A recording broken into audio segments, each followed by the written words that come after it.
সাংবাদিক ভাই ও বোনেরা, আসসালামু আলাইকুম। প্রিয় ভাইরা আমার,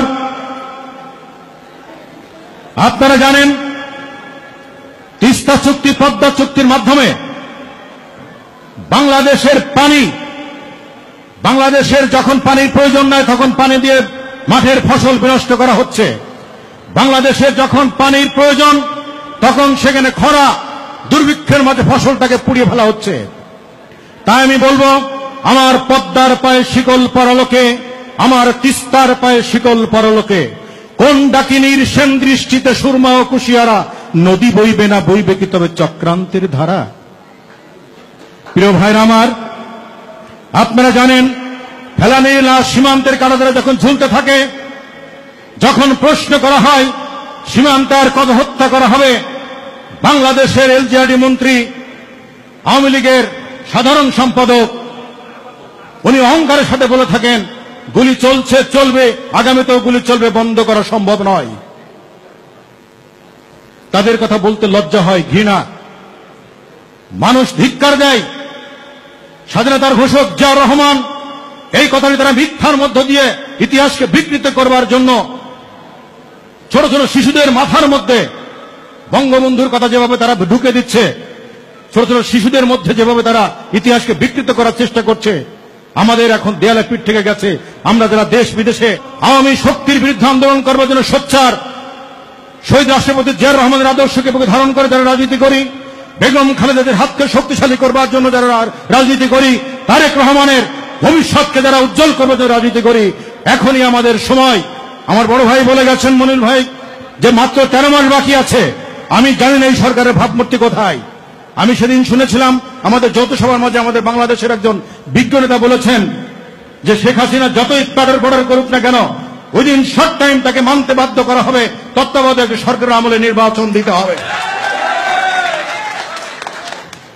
সাংস্কৃতিক ব্যক্তিত্ব যারা আছেন, এই জিয়াউর রহমানের সৃষ্টি, আজকে শিশু একাডেমি জিয়াউর রহমানের সৃষ্টি, শিল্পকলা একাডেমিকে সার্থক পর্যায়ে সারা বিশ্বের কাছে তুলে ধরেছেন এই জিয়াউর রহমান, এফডিসি কে সংসম্পন্ন করেছেন জিয়াউর রহমান।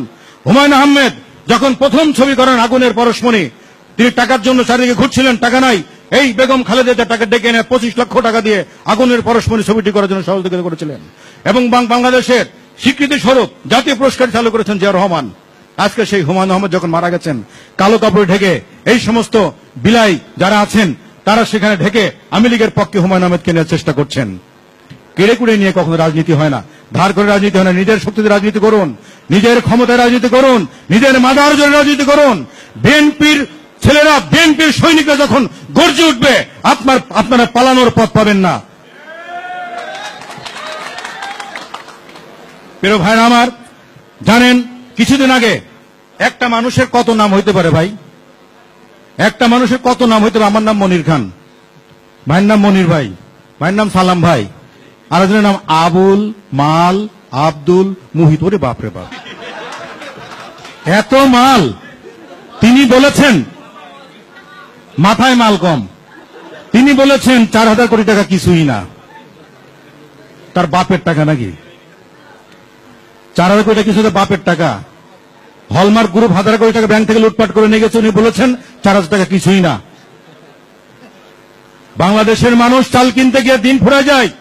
বাংলাদেশের মানুষ এক মুঠো ভাত খাওয়ার জন্য তাকিয়ে থাকে, হাহাকার করে, কখন বেগম খালেদা ক্ষমতায় আসবে, কখন দুমুঠো ভাত খেয়ে বেঁচে থাকবো, কখন দেশে শান্তি হবে, কখন দেশে মানুষের শান্তিতে ঘুমাতে পারবে। আজকে তার দলের লোক, আজকে তার সাথে মহাজোট করে যিনি ক্ষমতায় আছেন, তিনি বলেছেন ঘরে থাকলে খুন আর বাইরে গেলে গুম। মানুষের কোনো নিরাপত্তা নাই। সর্বশেষ স্থল হলো মানুষের বিচার বিভাগ।